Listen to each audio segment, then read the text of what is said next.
You spend time choosing the right gear, the right boots, the right equipment. So why should your supplements be any different? Azure Well creates vitamins and supplements focused on purity, potency, and consistency. Every formula is lab tested and built for people who expect more from what they use every day. Compare what's in your cabinet to Azure Well. Visit azurelivingwell.com. That's A-Z-U-R-E livingwell.com. These products have not been evaluated by the FDA and are not intended to diagnose, treat, cure, or prevent any disease. Hey listeners, this is Peter, and welcome back to the History Shorts. Today's episode is brought to you by the Podcast Republic, your ultimate listening app. Discover and subscribe to thousands of podcasts from around the world. Download Podcast Republic today, available on Google Play and the Apple App Store. Today on History Shorts. On May 23, 1618, a group of Protestant Bohemian noblemen marched into Prague Castle, conducted a brief trial, and then threw 3 Catholic imperial officials out of a window. The window was approximately 70 feet above the ground. All 3 men survived. The Catholics said angels had caught them. The Protestants said they had landed in a pile of horse manure.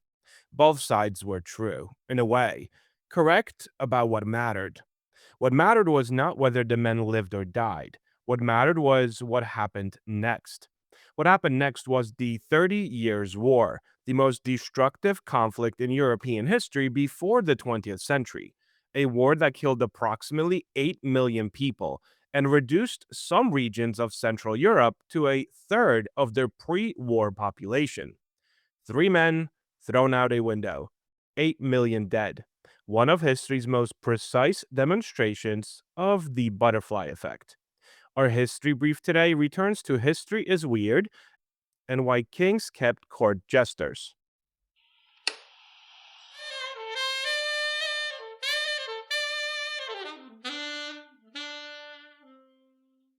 A quick word from our sponsors.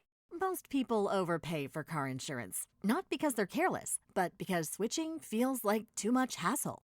That's why there's Jerry, your proactive insurance assistant.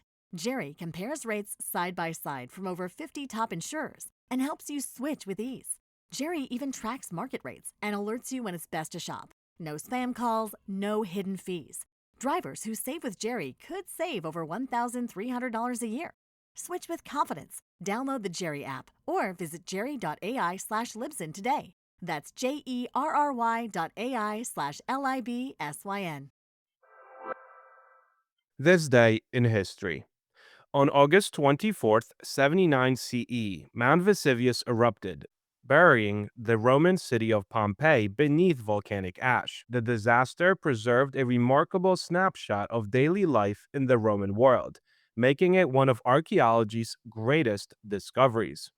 On August 24, 1814, British forces captured Washington, D.C. during the War of 1812 and set fire to the White House, the Capitol, and other government buildings in retaliation for the American burning of York, present-day Toronto. Story of the day. To understand why Bohemian noblemen were throwing imperial officials out of windows in 1618, we have to understand what Europe had been doing to itself for the previous century. The Protestant Reformation, launched by Martin Luther in 1517, had shattered the religious unity of Western Christendom and replaced it with a continent-wide argument, conducted in theology, in politics, and increasingly in blood, about who held ultimate authority over the souls and the governance of European people. The Holy Roman Empire, that vast, complicated, barely coherent political structure covering most of the Central Europe, was the primary theater of this argument.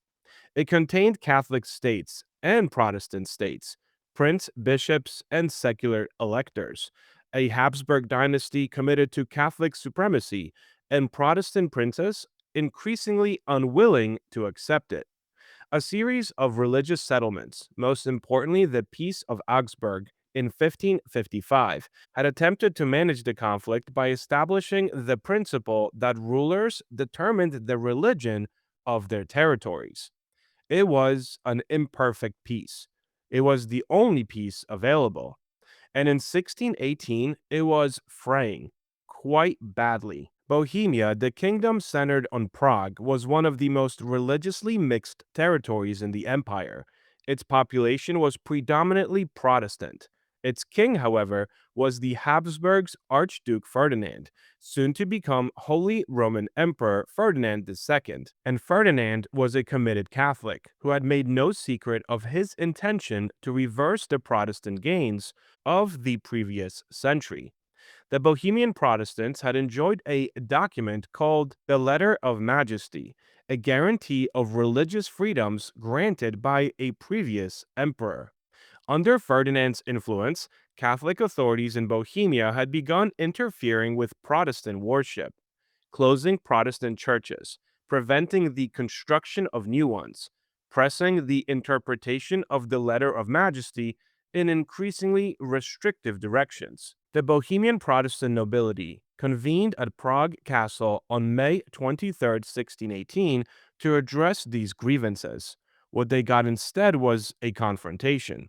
And what the confrontation produced was a decision, not quite spontaneous, not quite planned, to conduct what they called a trial of the imperial governors responsible for the violations.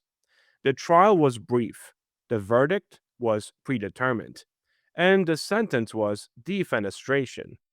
The word defenestration, from the Latin fenestra, meaning window, had actually been coined for a previous incident in Prague. In 1419, when Hussite reformers had thrown Catholic officials out of a different window during an earlier religious crisis. Prague had a tradition. The three men thrown from the window of the Bohemian chancellery on May 23, 1618, were Willem Slavata, Jaroslav von Mortenitz, and their secretary Philip Fabricius.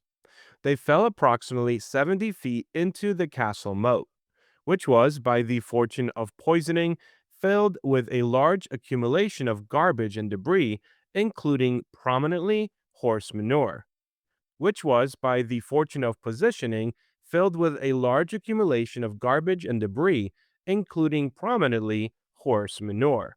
All three men walked away. Slavata, who had the hardest landing, was briefly injured but recovered.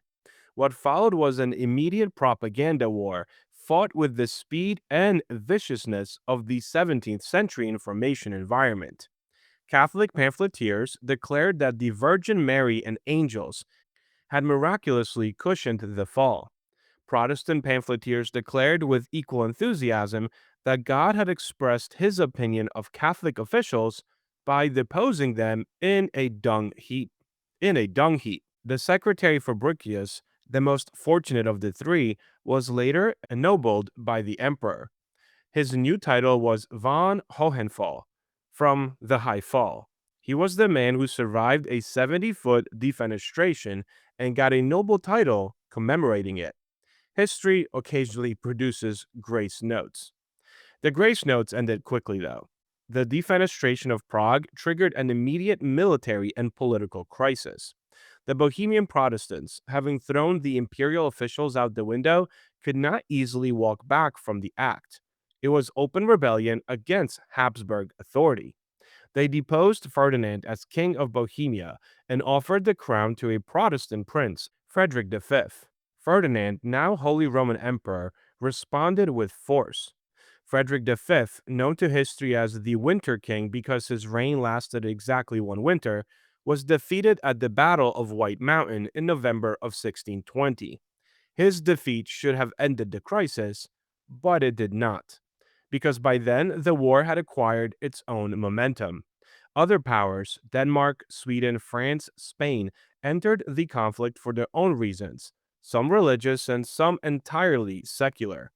France, a Catholic kingdom, supported the Protestant side against the Habsburgs because French strategic interests opposed Habsburg dominance of Europe, a reminder that the 30 Years' War was never purely about religion.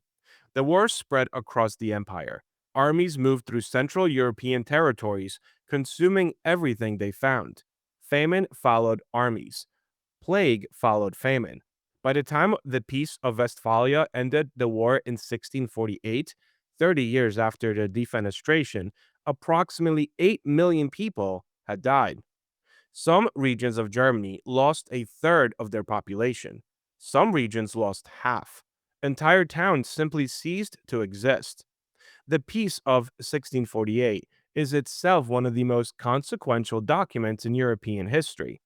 It established the principle of state sovereignty, the idea that rulers had authority within their own borders and that other states had no right to intervene in their internal affairs on religious grounds. It is considered the foundation of the modern international system of sovereign states. A principle that still governs international law today was forged in the exhaustion of a war that killed 8 million people, a war that started when three men landed in a dung heap. The History Brief. Imagine walking into the throne room of a medieval king. Knights line the walls. Nobles bow respectfully. Everyone is terrified of saying the wrong word. Then suddenly, a man wearing brightly colored clothes with bells on his hat strolls in, makes fun of the king, mocks the queen, insults the royal advisors, and everyone laughs, including the king. It sounds unbelievable, but for centuries, many European monarchs kept court jesters, and their job was far more important than simply telling jokes. So, why would the most powerful people in the kingdom pay someone to make fun of them? Because sometimes the fool was the only person allowed to tell the truth. Royal courts were dangerous places. A careless comment could cost a noble their position, or even their life. Most advisors carefully chose their words, telling the king what they thought he wanted to hear. A jester was different. Using humor, riddles, songs, and clever insults, the fool could criticize royal decisions without causing open confrontation. If the joke landed, the king might actually listen. If it didn't, well, then it was just a joke. In a strange way, jesters acted as unofficial political advisors. Some even became trusted confidants. One of the most famous was Will Somers, who served King Henry VIII for more than 30 years. Somers was known not just for entertaining the king, but for calming him during angry outbursts and occasionally delivering uncomfortable truths that others wouldn't dare say. Another famous jester, Triboulet, served both King Louis XII and King Francis I of France. Legend says he insulted so many powerful people that the king finally sentenced him to death, but to be nice, allowed him to choose how he would die. He reportedly replied, "Good, your majesty, I choose to die of old age." Whether the story is true or not, it perfectly captures the wit people expected from a great jester. Now, not every jester was a brilliant comedian. Some were musicians, some were storytellers. Others performed acrobatics, juggling, or magical tricks. A few even had physical or intellectual disabilities and were kept at court largely because wealthy nobles viewed them as curiosities. A reminder that not every part of this story is amusing. By the Renaissance, however, the role increasingly shifted toward skilled entertainers, known for their quick thinking and sharp tongues. Perhaps the most remarkable thing about court jesters was their unusual freedom. In societies where criticizing the king could be considered treason, the jester occupied a very unique position. They had permission to say what others could not. That didn't mean they could say anything. Push too far, and they could lose the king's favor or worse. But compared to everyone else at court, they enjoyed extraordinary latitude. And maybe that's why the position existed for so long. Every leader needs honest feedback. The problem is that powerful people often hear less of it. The jester solved that problem with laughter. He could point out hypocrisy, mock bad decisions, and remind the king that even a monarch shouldn't take himself too seriously. I know, history's weird. Thank you so much for spending some time with me today and helping make this little show such a mighty success. If you're enjoying this show and would like to help with its production, you can always donate a few dollars at buymeacoffee.com or become a Patreon member to enjoy these episodes ad-free. Both of those links can be found on our website at www.historyshortspodcast.com. Also, don't forget to check out our YouTube channel where we have different videos and series that are not part of this main feed. Have a great rest of your day, and I will talk to you all again tomorrow. Take it from United Van Lines. Moving yourself sounds simple until it isn't. The packing, the lifting, the truck rental, the stairs, the mess, and suddenly, do it yourself feels like do everything yourself.